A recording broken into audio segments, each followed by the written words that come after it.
லீனா, சொல்லுங்கக்கா. நீ வந்து எதையா நினைச்சு பயப்படுவியா லீனா?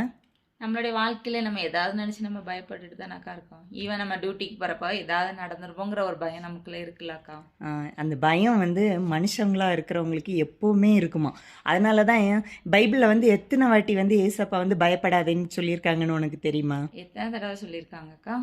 365 நாள் 65 முறை சொல்லியிருக்காங்களா. அப்படின்னா 365 நாளுக்கும் ஒவ்வொரு நாளைக்கும் ஒவ்வொரு வசனம் மூலமாக நமக்கு தேற்றுறாராம். பயப்படாதே நான் உன் தேவன், பயப்படாதே நான் உனக்கு துணை நிற்கிறேன். அந்த மாதிரி பயப்படாத பற்றி ஒவ்வொரு நாளும் ஒவ்வொரு வசனமாக மூலமாக நமக்கு தேற்றுற மாதிரி ஏசப்பா வந்து நமக்கு வந்து வசனங்களை சொல்லியிருக்கிறாங்களாம். அதே மாதிரி 2 தீமோத்தேயு 1:7 என்ன போட்டிருக்குன்னா, தேவன் நமக்கு பயமுள்ள ஆவியை கொடாமல் பலமும் அன்பும் தெளிந்த புத்தியும் உள்ள ஆவியை கொடுத்திருக்கிறாராம். அதனால் இனிமேலும் நமக்கு வந்து ஏசப்பா வந்து பயமுள்ள ஆவியை தரலங்க. இனிமேல் நமக்கு பயம் இருந்தாலும் வசனங்களை வந்து நம்ம கேட்டு அதன் மூலமாக நம்ம வந்து நம்மளை வந்து தைரியப்படுத்திக்குவோமா ஃப்ரெண்ட்ஸ், பலப்படுத்திக்குவோமா.